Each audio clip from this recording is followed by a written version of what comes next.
Il n'y a pas longtemps, je vous avais fait une anti-sèche sur la quantité de matière. Je vous avais expliqué qu'on ne pouvait pas la mesurer. Je dois vous avouer que c'était un peu frustrant. Du coup, j'ai passé des semaines à essayer de trouver un moyen de la mesurer et j'ai toujours pas trouvé. Par contre, j'ai appris qu'on pouvait lier la quantité de matière avec des grandeurs facilement mesurables en chimie, comme la masse et un volume par exemple. Du coup, aujourd'hui, j'ai envie de vous présenter ce lien entre la masse et la quantité de matière dans une nouvelle anti-sèche sur la masse molaire. Balance ta sauce.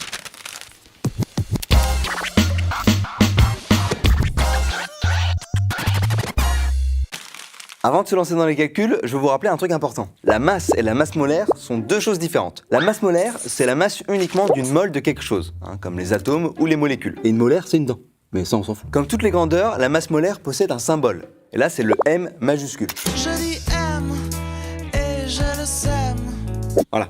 Alors, j'ai bien dit majuscule parce que le minuscule, il est pris par la masse et on a bien dit que c'était pas la même chose. Et cette masse molaire, elle possède aussi une unité, c'est le gramme par mol. Et nous, ce qui va nous intéresser, c'est calculer la masse molaire d'une molécule. Mais pour faire ça, il faut juste connaître la masse molaire de tous les éléments chimiques. Easy peasy, right? Et évidemment, chaque élément chimique possède une masse molaire différente. Sinon, ce serait trop facile. Donc si vous voulez avoir votre bac, pas le choix, vous devez toutes les apprendre. Voilà. À plus. Tu passes le bac cette année? T'inquiète, gentil. Ah non, je rigole bien sûr. Pas besoin de stresser. Il y a un super truc qui existe, vous allez voir ça tout de suite.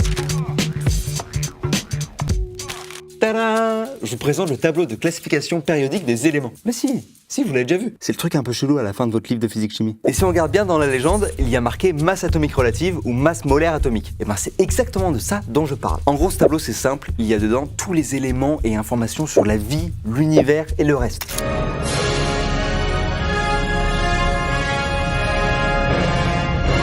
Et ouais, parce que je vous rappelle que toute la matière est composée de ces éléments chimiques. Et d'ailleurs, je propose de faire une seconde de silence pour tous les gens qui se sont tapés le sale boulot et qui ont dû calculer tout ça. Parce que ouais, pour en arriver jusque-là, il a fallu tenir compte des isotopes de chaque élément chimique et leurs proportions. Isotopes? Ça me rappelle un groupe de rock des années 70. Mais si vous savez, les isotopes, c'est les noyaux atomiques qui possèdent le même nombre de protons, mais pas le même nombre de neutrons. Mais bon, revenons-en à nos moutons, enfin, à nos protons plutôt. Maintenant qu'on a nos masses molaires atomiques, on va presque pouvoir calculer la masse molaire d'une molécule. Parce qu'il nous manque juste un dernier élément, la formule brute de la molécule. Avec un peu de chance, elle est donnée dans l'énoncé de l'exercice. Mais au cas où, on va faire un petit rappel. La formule brute est la façon la plus simple de représenter une molécule. On va juste noter les éléments chimiques qu'il y a dedans et leur nombre.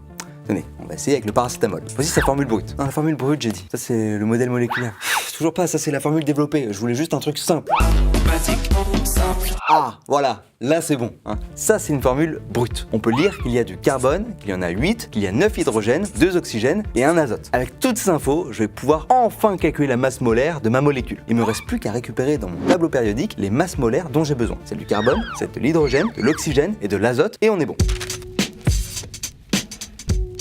Pour calculer une masse molaire moléculaire, il faut faire la somme de la masse molaire de chaque élément chimique multipliée par leur nombre dans la molécule. Donc, pour calculer la masse molaire du paracétamol, on va faire 8 fois la masse molaire du carbone, plus 9 fois la masse molaire de l'hydrogène, plus 2 fois la masse molaire de l'oxygène et 1 fois la masse molaire de l'azote. Ensuite, on n'a plus qu'à remplacer par les valeurs trouvées dans la classification périodique, puis on fait le calcul. Ça fait 8 fois 12 plus 9 fois 1 plus 2 fois 16 plus 1 fois 14 et ça nous fait 151 grammes par mol. Et voilà.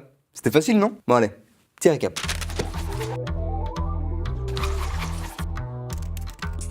On note la masse molaire M et elle s'exprime en grammes par mol. La masse molaire atomique est notée dans la classification périodique des éléments. Pour calculer la masse molaire, il faut faire la somme de la masse molaire de chaque élément chimique multipliée par leur nombre dans la molécule. On fait bien attention à l'unité que l'on marque pour sa réponse. Une masse, c'est en grammes et une masse molaire en grammes par mol. Ouais mec, ça va, je te dérange pas? Ouais, j'ai fait une vidéo là sur la masse molaire et mec, j'avais une question. Une demi-mole, ça pèse genre 2 fois moins qu'une mole? Ah, t'existes pas, c'est pour faire une vanne à la fin d'un épisode. Je suis étonné. Surprenant. Abonnez-vous. Tu passes le bac cette année? T'inquiète, l'anti-sèche est là. Abonne-toi pour recevoir une nouvelle vidéo chaque semaine. Tu peux aussi checker celles qui sont déjà en ligne en cliquant sur la playlist. Tu vas la voir ce bac.